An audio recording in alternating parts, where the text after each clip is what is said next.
Right, we are here with Slum Richard landlord. Nichols. Thank you for coming down, mate. That's all right, guys. It's probably the busiest man in property, aren't you?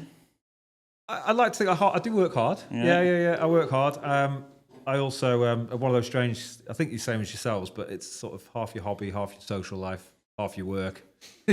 Nothing else. If I'm not talking about HMOs, I even sort of read the kids' HMO bedtime stories. It's not that bad. I'll get them started early. I have to borrow that book. Yeah, there was once a slum landlord. It's pretty. You're passionate, aren't you? Enjoy it. Yeah. And also, I think you're the only other fellow snapback wearing person in property. I thought I was the only one, but you're... Yeah, do you know what? I thought I put it on today. I noticed yours last time. I thought, this match. It. Yeah. Very good.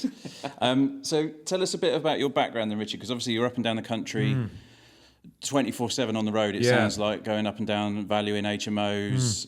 You know, you've probably visited more HMOs than I've had hot dinners, to be honest. So, yeah. I did meet one person, actually, who's visited about 4,000. I was thinking... Bloody hell. That sounds more than me. Yeah, because that seemed quite a big number. Yeah. It's one a day for over 10 years. 17 years he's been doing it. Yeah. He's purchase mentors. He's visited over 4,000, which is crazy, really. But so I started out in property. I did work experience as an estate agent in about 1998, something like that, and then just left school. I was in property full time. I was a branch manager in estate agents in 2002. Okay. Yeah. Got fast tracked in a little independent. This was in Chester, so I was valuing. I bought from a charity shop a load of tweed because I was about 18 years old, and I thought, bloody hell, all these valuers are in their 30s. To me, they seemed really old, so I just dressed like a plonker, thinking it would make me look older. Like you're on a shooting day or something. I did actually. I brought all these like shuffly things. I had no idea what I was doing. Just reminds me of a scene out of Only Fools and Horses where Rodney goes on that shoot and he Right. comes in. Have you not seen that? Was he dressed up in all the gear? Yeah, all the gear with the yeah. little flappy hat, comes out with the shotgun. Yeah. But you know, you're kind of a bit out your depth, aren't you? I was young. But yeah, because I found a small independent he was corporate trained, so he was good. He taught me the best ways, and this was literally before Rightmove. So I'm just kind of that youngest generation so Rightmove came out a few years later. I remember him at that time saying, I think we'll get a website at some point. Good move, mate. Well done, And literally, he just plonked me on the front desk. And in those days, the estate agent's office, it was just churning people constantly in and out. This was obviously pre-2008. Where things got a bit harder, but in those days, the first-time buyers everywhere, family semi-detached, sell 10 houses a week. Yeah, it's flying off the shelves. Yeah. We probably do more actually. And I was just sat on the front desk on day one. He said, "Right, every phone call that comes in, you're picking up." And I was like, I just could not speak. You just purposely avoid it, hoping it'll get directed somewhere else, and then you just baptism of fire. And people come in, and I think what you learn to actually sell properties properly because you've got a drawer next to you and you just go through the drawer and there's no other way of doing it. And you look at the floor plans and you, what's it called? A PDA. Floor plans on it. It's like 4 Blackberries. Oh, right. Yeah. One of those. And still sending your photos off to be printed and stuff like that. It Proper was, old school estate agency. And then gradually you get them outsourced, you print, everything's all particulars and brochures. And So what was the transition then from estate agency selling all kinds of property to HMO specifically? If I'm honest, it was that kind of, you do 3, 4, 5 years in a estate agency and you see all the it was just on that time where the no money down kind of sales sort of, the snake oil salesmen were floating around social media at that point, weren't they? I think or maybe even pre-social media, but we were just catching wind of a lot of the lease options and same-day remortgaging, Mortgage Express stuff, BMV. So I started thinking, I'm going to be multi-millionaire in about 6 weeks, and if you'd learned that whatever happened, well, I tell you what happened 10 years later, you'll find how untrue that is. But you put adverts in the back of the paper, so you buy a house in 7 days, all of that kind of thing. And then what do you do with those leads? Obviously sell them on to cash investors, build a bit of a database, but I owned an estate agent by this point as well. Okay. So I'd been fairly established, I knew my little patch, and I just started trading in fast sale, a couple of assisted sales, a couple of flips, and I was doing age appropriately what I should be in, bit of investing, bit of deal sourcing, bit of packaging, just cracking on like that really. Work with a few builders, and I actually set up the business that I first specialised in HMOs a few years later. I set that up, it was called the Property Advantage, but I set that up in probably 2009 as a partner program, teaching people how to source BMV deals and things. And I was doing consultancy for some of the national fast sale agencies, how to bolt a kind of fast sale estate agency on the back end of their funnels. Okay. Because, you know, someone doesn't want to buy it for 75 pence in the pound, put it on Rightmove for 85 pence. You know, and there was a lot of, do you remember all those? They ended up becoming things like Springbok and Express. Yeah. But prior to that, they were, I can't remember the name of them, but they asked me in as a consultant sort of to bolt on an estate agent on the back end. And I thought, well, I'll do it myself. I started buying, everybody was trading in BMV leads. So a BMV lead might be 25 to 50 quid for a hot lead, but it was unqualified and you have to try and convert it. Because I had the Rightmove exit at that time, I was buying all of last year's data for 25p a lead. That was, you know, because, you know, they're still somewhere in that process. A lot of them were dead, but then, you know, that whole little time frame, and then you bolt an estate agency on the back end of it. You go in there and work in the landlord's best interest. So I think a lot of where I took the strategy was you go and do your PIN or your PPN, and the strategy was how can the investor make that deal stack for them? But I'd go to the property and think, well, how can we make this stack for the landlord? Or in those days, it was probably just homeowners. Because look, speed versus value, they're going to contradict each other, aren't they? So look, if you want cash right now, 75 grand is what you're going to get. But we do have this other service where we can get you through our other process, and we can get you 85 or 90 or whatever, and ultimately work in their best interest. Okay. And then gradually you end up building a database, and that was mainly northwest of England. You start to know landlords, and some of these properties have now become developed into HMOs. You know, and I sold HMOs as well, just ad hoc, without really realising what HMO was at first, things like that. It's called a bedsit back then. Yeah, just squat students, a lot of it was, and stuff like that. And then gradually, we'll talk about the little 18 months in London separately, but just in terms of my career of doing what I'm good at, that whole mass client base that I'd built up over, I wouldn't say 20 years, but some of them maybe 12, 13 years. But that natural client base, all of a sudden now they're all of, you know, not all of them, but a lot of them are HMO landlords at this point. Yeah.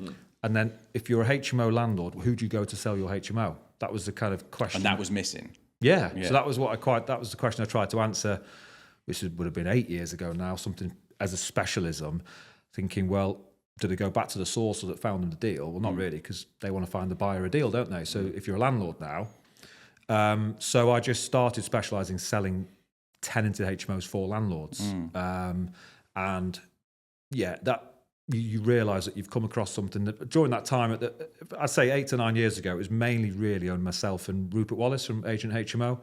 Okay. So myself and Rupert were pushing that nationally as a sort of specialism, and we're still doing it. We've got very different business models. We get on fine, but I think there wasn't really much else out there, because even now estate agents, amount of properties I assess on Rightmove on a daily basis, you look the same. It's anything in between, isn't it? Some are pretty well packaged and okay, and the agent seems to have a decent handle on it. Others don't touch it with a barge pole. The valuations are all over the place, and notoriously with HMO sales, the fall through rate, because of lending, because of compliance, because of, you know, so it's a specialist subject to actually just get them prepared and find the right buyer.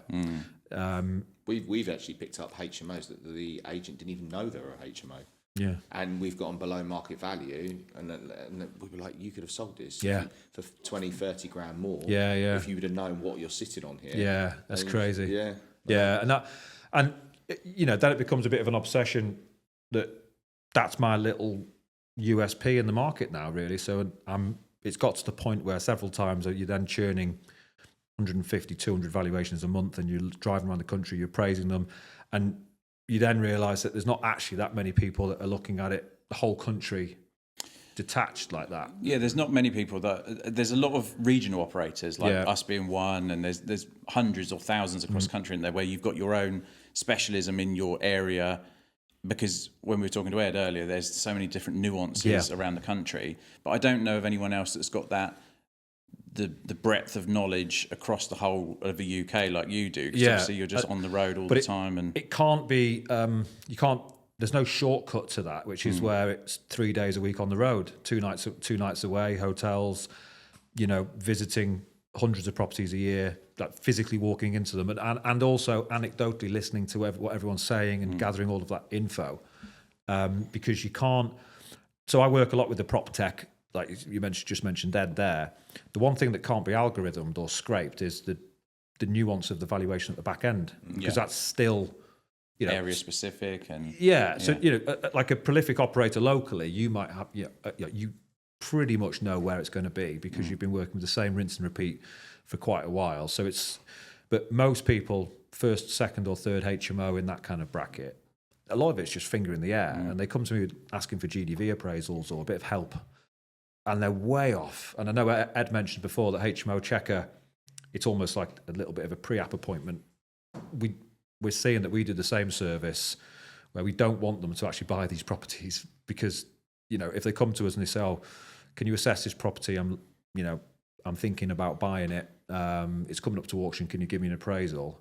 And say, "Well, you know, when's the auction?" "Oh, it was an hour ago. I've just bought it." You know, and it's like bit cart before the horse. Yeah, exactly. But I think the industry is quite unpredictable with valuations at the back end. So I just take it upon myself to try and collate all that data and sort of. But you've got to put hard miles in so it doesn't suit everybody, yeah. I think that's one of the biggest questions we get asked from community members of our HMO Blueprint community is, I found a property, but what's it going to be worth on the back end? And there's so many caveats to it, depending on where you are in the country and room rents, and there's so much complexity of it. Do you find that there's certain areas of the country that do work better for HMOs? Obviously, you're out and about all the time. Is there? Well, but I'll to be honest with you, not a cop out, not sitting on the fence, but it is HMOs work everywhere so long as they solve that local housing need that they're intended to. So the opposite of that is if you just get the developers for the sake of developing, who are doing a BRR for the sake of a BRR, because they've been told how to raise private finance, and then all they want is a vessel to actually execute a BRR to pay someone else back and then have a property with no money in. And the second thought is, who's actually going to live in this? Yeah, you've got 3 tenants out of 7 rooms or something. And three tenants, but there's 8 eyes between them, you know, and so it's like something's not quite right, but they're going to get £1,000 a studio room, of course, you know. So if it solves local housing, if you know the local market and you cater the property or the project to suit that demographic, then the fallback off that, then it lives and dies on the management. So, you know, most people will say, "Oh, Portsmouth's saturated," or "Derby's saturated," "Nottingham's saturated." It's only saturated on the poorly managed or the overpriced, because there is still the bulk of that catchment in the middle that are operating completely fine. But the weak at the bottom get flushed out because amenity standards are improving, and then the overpriced, overleveraged, or the ones that haven't really thought about tenant first or the badly managed, they're struggling at the top. And I think unless you've got self-manage, if you know the area and you're locally, build your management structure around a portfolio build and maybe take a few clients on, but have that kind of nucleus. Or if you're looking for a managing agent locally, size isn't always best, so it gets a bit dick swingy. I did a post about it the other day. You know, we've got 1,000 rooms in Portsmouth, or we've got 800 in Derby. Maybe go for the hungry one that's got 200 that can be a little bit nimble, you know, be a little bit more attentive to filling your studio room. Because if there's a few companies I know that have got well over 1,000 rooms, none of them are their own. They're just working for clients. Yeah. And the saturation issues hits those type of companies first because they're just intercompany competition. You know, they've got 40 studio rooms, ensuite rooms on spare room at any given time. How are they going to? As a landlord, you're just one person in the mix, aren't you? Yeah. We've had that before when we started out. Yeah, 100%. You know, why would the agent prioritise getting your rooms let if they've got 500 other ones that they're also managing and letting for landlords? So. And I find that they are not active. They'll just put it on the internet. Just wait for the phone to ring. Just wait for the phone. Yeah, and that's the service you're getting. Yeah, really. and that's where I spend a lot of time with managing agents. And obviously with one today, as you know, and every time I go to a different location, you get to know the 2 or 3 agents that will actually do a good job because they are proactive in filling those rooms because they give a shit and they're building a business. They've also got their own skin in the game with their own properties included in that. Because what tends to happen is the further away someone lives from that managing agent, the less proactive they are. So, i.e., the amount of times people have said to me, "Oh, can't you just sell it for 10% to some idiot from Hong Kong?" And it's just, I mean, everyone tried all of that, and like a lot of the Hong Kong buyers have regressed from the market due to bad management and things. Yeah. So I think solving the local housing need is the big thing, and then attentive management, knowing your market, and then more often than not, I've seen some HMOs in some weird and wonderful places, and I turn up and go, surely there's no shared accommodation sort of market here. And lo and behold, as you're on a farm somewhere. Yeah, and it's 100% full of farm workers. Yeah. It's been 100% full for 4 years. But the issue with some of those ones, I was at one the other day actually in Dudley, and I turned down the opportunity to sell it because I said, this only works because of that particular landlord, because it's full of his staff. And it's full of his build staff and some of his old mates. And I said, look, it's great, it's full, and you're on top of it completely, but now I'm a buyer from London, you've disappeared. Belvoir Lettings have gone in with a clipboard, everyone, it disappears, and suddenly it's an empty HMO in the middle of nowhere. So it can be, there's a difference between a developer, an investor, and a landlord, isn't there? So definitely. Sometimes it's sort of figuring out the nuances between that. Where do you think the market's going in the next kind of the HMO? Because it's still relatively immature, I would say, as in comparison to like the commercial market or whatever. Where could you see it going in kind of 3 to 5 years from a finance point of view, from where money's coming for entering the market? Can you see it becoming a lot less 1 or 2s per landlord, to more these multinationals getting involved? Pension money, that kind of stuff. Where can you see it going? Well, I think we are heading into, and I'm seeing it now, and some of the changes we're making within our company. For example, we're opening up the only HMO auction house, the first HMO auction house, specific auction house, purely because of the changes in the market and the lower quality getting flushed out the bottom, licensing, minimum room size, all the changes to compliance that are making a lot of HMOs non-viable that need to be flushed out. But then you've also got, from the financing perspective, Liz Truss, we're coming up to the 3-year point where Liz Truss changed the lending landscape. So that means that everybody by October who was on a 3-year fix has been washed through the system. So they're all having to refinance. And in the next 2 years, everybody on a 5 is also going to have the rug pulled from under them if they're over leveraged. So we're hitting that 2-year sweet spot now of everybody's being flushed through.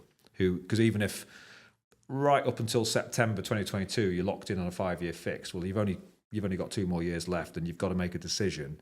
So that's making massive changes, and the over leveraging is going to be kind of come to the fore, because it's most of the HMO developers and owners that I meet are doing it, capital, develop, don't over leverage, but there is a tendency in the industry just to sort of borrow too much money, go off and scale too quickly, and not really understand what that means in terms of, I go to a lot of HMOs, they're 100% leveraged. So they've got 75% on Shawbrook, and the other 25 is on a private finance, they're paying 10%. Really? Yeah. It's not uncommon, because it's because they think on the deal sheet it still stacks from a cash flow perspective, but they don't realise that £1,000 a month net on a spreadsheet is actually breaking even or losing money in reality, when you haven't got the money and the capital to reinvest in that property, to get an attentive management agent. All of these extra things are coming to bite people. Or maintenance issues or something. Yeah, exactly. Yeah. So I think that's going to make a big shift in the market. And I'm interested to see,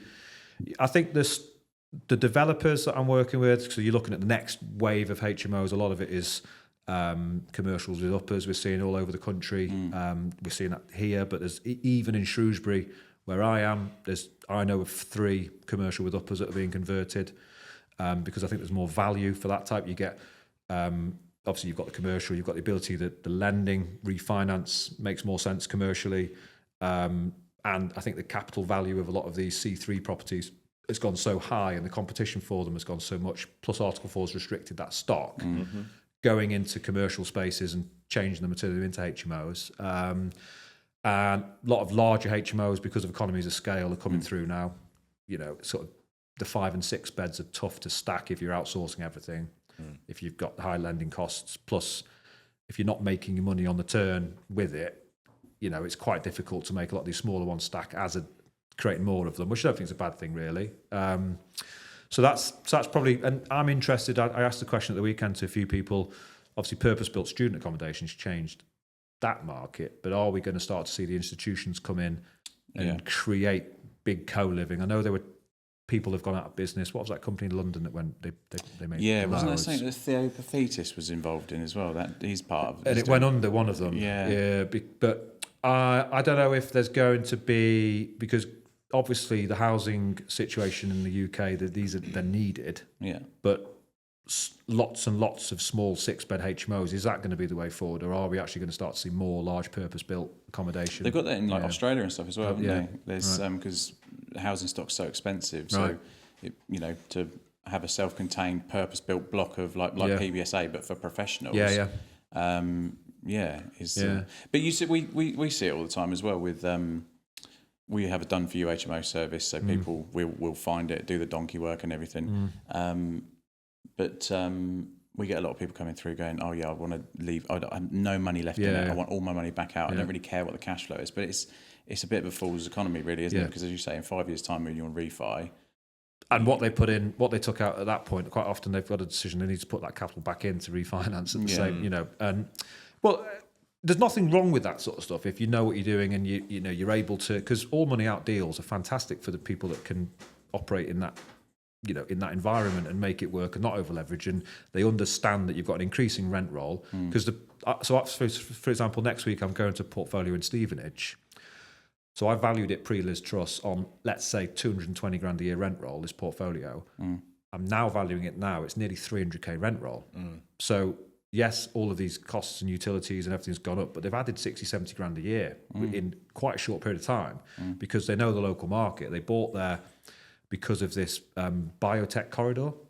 All of these, there's like Glaxo, on the edge of Stevenage, there's all these like chemical places, all the GlaxoSmithKline places like that. So you get these real sort of hotspots of quite high level, a bit like the Formula One area all around Milton Keynes. there. Yeah. So it's a little bit of a sweet spot like that, and the rent roll's gone up significantly. So that's protected them from all of these increases. So as long as you get your fundamentals right, you can survive through it, can't you? And that's what we do as a company. So we lock in for 5 years every single time on 75% product. We obviously try and get the maximum value, which maybe on the day might be a bit toppy, but we know that for 5 years you're growing through it. We're going through it, and even if we were say we might have got 5% over what another valuer would have valued it at, on that day, we know that 5% we're easily going to get that. We're not going to be able to put in any more of our money. The rent roll's grown as well, so we can handle the extra monthly costs on the mortgage, etc. So that's what good developers should do, really, because they live and die on what someone's prepared to pay for that room consistently, aren't they? And the thing on Instagram, social media, and you can pretend that it's turning over 70 grand gross on 900 studio room rates, and you can pretend that in the pub if you want, but actually your P&L will show that you've got 40 weeks of the year accumulative across those 7 rooms empty. So actually you're not getting that, so it comes out somewhere. What tenants are prepared to pay and how long they live in there is the ultimate acid test for everything, isn't it? So all of these little extra burdens on the running and operationals of HMOs in terms of the costs, if you get going back to that, solve a local housing need, understand your local market, you can mitigate it through. So there are a lot of people just doubling down and going big, and some going home. So tell us about HMOX then. That's it's been started recently, hasn't it? Or? Yeah, the brand launch is 3 weeks away. So it's a culmination of all of my kind of client base and services that I offer in terms of, I don't know, for example, we do GDV appraisals, non-sale valuations, anything to do with the valuing, selling, or transition of ownership of HMOs is kind of my bag. But then the other services are based around a community which is very granular. So it's not about service to like a community to teach them how to sort of raise finance and find HMOs. It's more about the granular details of HMO ownership and that life cycle. So there may be, well, I know there is content around, literally filling in a license, how to change, so you've bought your HMO, how do you transition a new managing agent in, financial reviews, there's webinars around optimization, all that sort of stuff. So there's a bit of a community in the middle of it, of HMOX. And then underneath the HMOX is going to be, events, content, the auction house, and then the sales. Oh, Yeah. nice. Yeah, so it's quite exciting. Yeah, it's good. It's 3 weeks away from launching. The brand launch, Right. I think the HMOX website will be another 6 to 8 weeks behind that. And all being well, I don't know when this is going to go out, but our first auction, live auction, should be the 18th of June. Oh, nice. Yeah. Nice. Very nice. Yeah, there's a big thing. I think the auctions, I came up with the auctions as a sort of plan probably about 6 months ago. Relationships with asset management companies, all that kind of liquidated stock that is clearly that 2-year window that we talked about. So there's a big opportunity there to get our buyers access to that stock. And then there's also, I've never been able to work with some of the add value stock, some of C3 stuff you might be able to get planning on, HMO conversions or things where a developer's got planning but can't build it out. Because I don't like putting, otherwise I become a deal packager. Because if you sell those private treaty and you put them on, you put a brochure together, the buyer expects everything to be spoon fed. And if the build goes over budget, they come back to you and go, you told me it was. So you need an auction environment for that. Because here's the legal pack. It's your risk. It's your risk. You're buying in auction conditions. You're going to get a deal. So it opens up a lot of the stock I have to say no to. So we can create an environment where, and good quality HMOs with good yields sell at auction. So there's going to be tenanted stuff as well. But it's the fringe HMO world that we're capturing now as well. Do you get a lot of stuff down in the south, around this area, kind of Southampton, Portsmouth? Yeah, we do. And I more at the moment keep them. I appraise, I help them, and I help them with their exit. But I obviously consistently watch a lot of those go to the auction houses, or they go as ugly duckling on Rightmove with agents that you then pick up below value. So I'm trying to find a home for all of that in one place that we communicate to the buyer. So we're doing it properly. It's a lot, proper. It's not modern method or anything like that. It's proper auction with an auctioneer, and Please let us know, because we, as a company, we've taken on so much new business now. And we're always looking for good properties. Yeah. Always, like literally, there's not a day that goes by where we're not looking for another property. So well, we're hoping. And I'm counting on it. The feedback I've had has been really good. But if you're the first at something, so niche auctions is proving that there's like a niche probate auction. There's sort of specialist auction houses. So we are going to be just anything HMO. It's going to be, that's the niche. So then you're able to then present that to some of the larger, the corporations that are offloading stock. But then secondly, that marketing going out to the wider audience at the networking events and the landlord communities locally in each patch. Because what I've always been aware of, if I've got 200 HMOs, Purple Bricks are the busiest estate agent in the country in terms of stock volume. They've got more houses than anyone. But if you go into a local area, there's 200 on the market with all the agents, and Purple Bricks have got 3 of them. But those 3 is added up everywhere. So that's a bit what I've always been like with HMOs. I might have visually more. At one point, I did have more than probably anyone in the country in the pipeline. But you come to Portsmouth, there's 50 on Rightmove today, and I might have 2 of them. So how do we make a plan to try and, I don't want all 48, but just 47. But even another 10 of them would be nice. Some of them go to auction because there's a big market there. And the thing with HMOs is that they're the most transient property type because people fuck them up quicker than everything else. They keep their buy-to-lets and commercial a lot longer. What do you find is the best type of HMO that sells them? Obviously, you sell a lot of property. Is it just the best returns, or is it that sort of shiny penny where it's just brand new? It's it looks amazing for the Instagram photos. Like what typically are you selling that's getting the most? At the moment, I've had to do a lot of education with the sales team. Not education; it sounds a bit sort of full of myself. Really, they tell me more often what to do. But pre the market changing, you could sell to someone leveraging 75%, going off getting the loan. They could outsource management, and they would look at a full value over bricks and mortar HMO purchase, and all those 3 things would stack because it was easier in those days to make a decent net income off pretty much any HMO, 5 or 6 bed in the north or anywhere really. They'd all work quite well.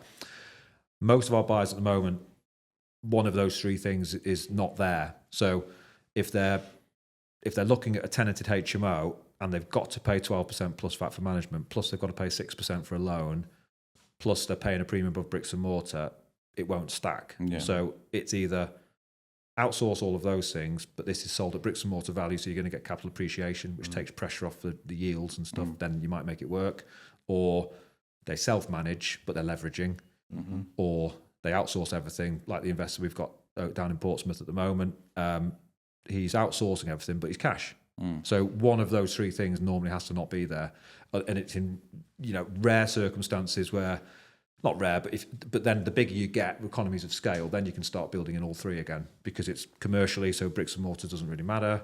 Then you can outsource and leverage at the interest rates now because you've got 13, 14 beds.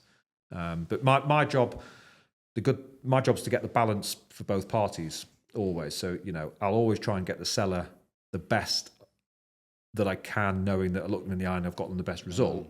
So we're not there to get BMV deals for buyers. But the fact is, HMOs have to stack for the buyer, so that you're always hitting the middle ground that works for both parties.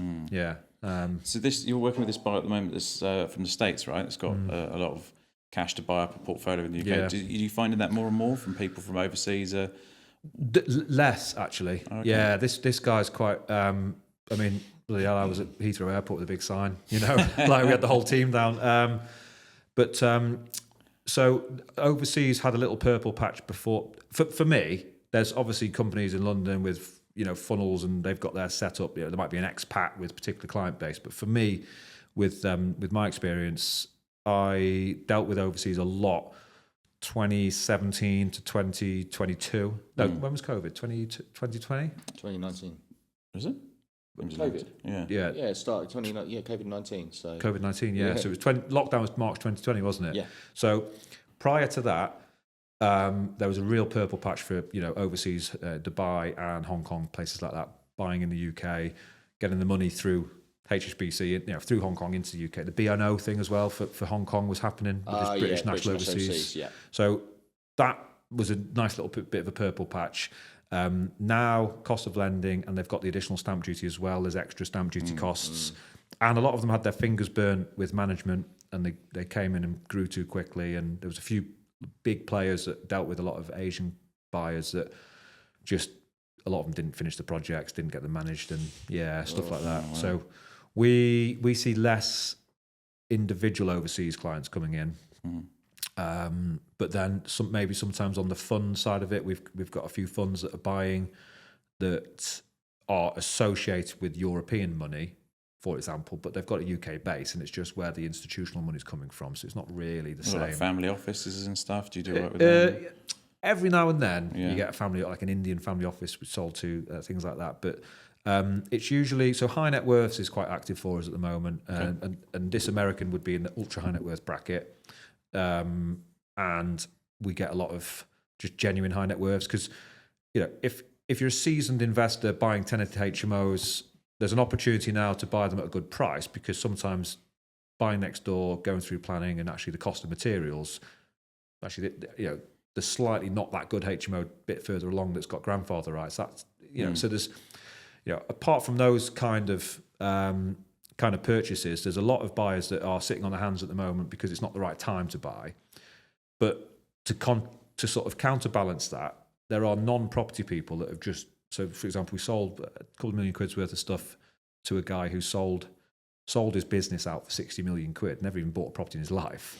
And just wants to invest in something. So he's got that money now, so it doesn't matter what, someone says, the market was better. He's like, I don't care, I've got the money now. So he's gone off he's chatted to this wealth planner. It's put 10 million stocks and shares, 10 million in new emerging markets, and put some in actual physical bricks and mortar. So he's going to spend his money with whatever that market is at that time, isn't he? So that keeps a lot of it churning, really. Yeah. How do you see the market? I know we said like 5 years. How do you see it in the next kind of year? Then can you see prices going up, prices coming down? I think settling a good realignment happened after October when the stamp duty, because everyone was expecting prior to that it to be capital gains, weren't they? So a lot of stock suddenly over panicked. Load of stock came to the market, and actually the opposite happened. It was the buyers that got hit rather than the sellers in that budget. Then we've got, I think right now we're in that nadir right now, waiting for 2 weeks' time for the stamp duty to go up again. And it doesn't make a huge impact on most of the deals, because it's not huge. The big one, the 5% surcharge, has already happened, but it's a mindset thing. Then we've got the renters' rights bill So the fear of the unknown of all these things is creating a tiny dip in the market. So there's potentially at the moment a little bit more objection handling, and you have to say to people, okay, well, why would you buy now? Because you can get it for 20k less now than you can in, once all this is realigned and resettled. Ironed out a bit. Yeah. So, it's probably a little bit of a trough at the moment, but if there is I'm not expecting it to massively improve. The market's quite consistent. The buyers are spending money. It's just at that price at the moment that's fairly consistent. How many landlords are happy to sell out at that? And if they've got particular pressures, then if the band of the lower part of the market is there, as long as I get them the top end of that low price of the market and get them the best they possibly can right now, then you're still doing deals. But most of, I'd say 75% of my valuations now are probably consultancy based, where we do a service where we, bring a landlord in and do a kind of HMO health checker and say, look, this is your target exit price, and we'll work with you to get that price.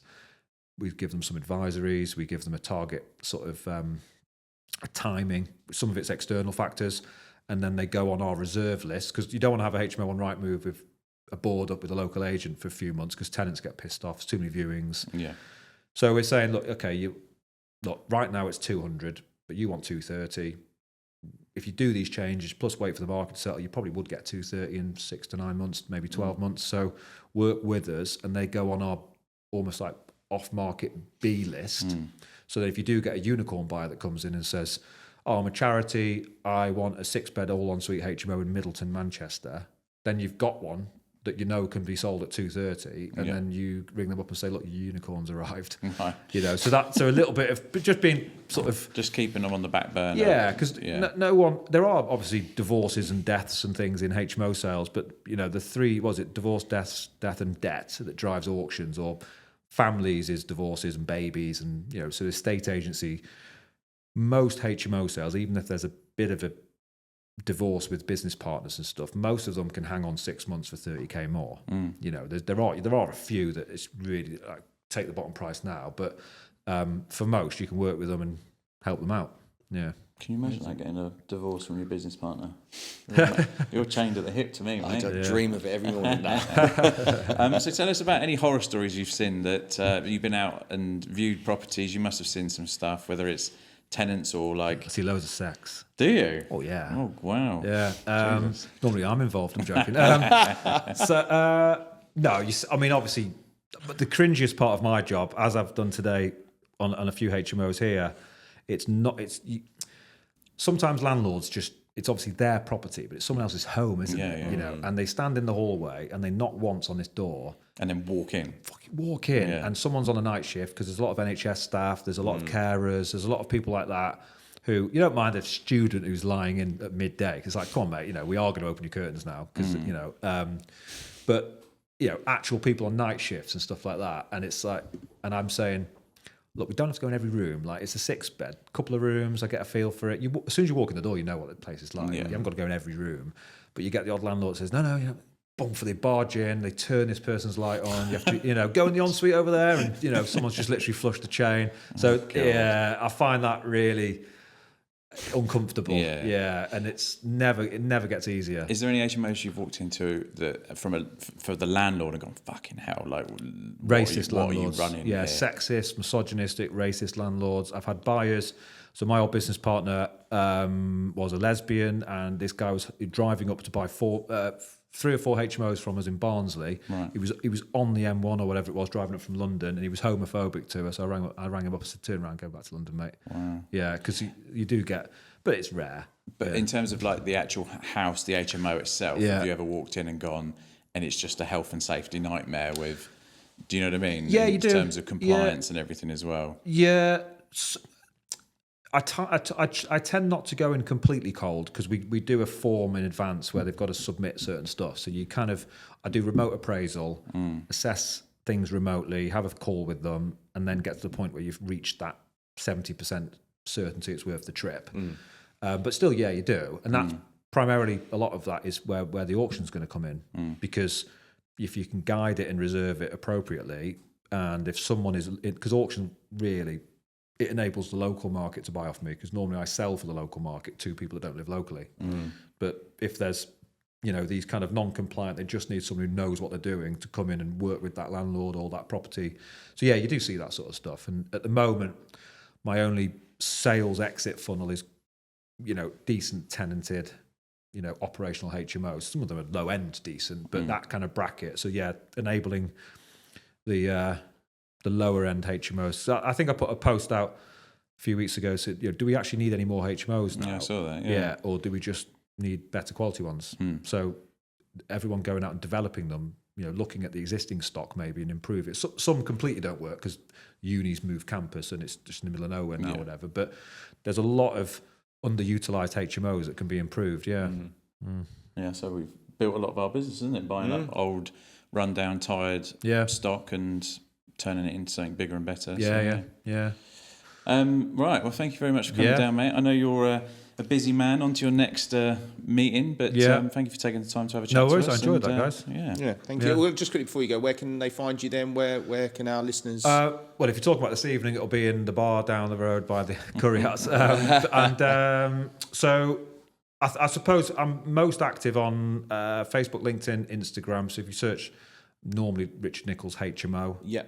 And then in about 6 to 8 weeks' time, then hmox.co.uk will be the home for everything. Yeah. Brilliant. Very good. Thanks, yeah. Cheers. Thank Cheers, you. mate. Thank you very much.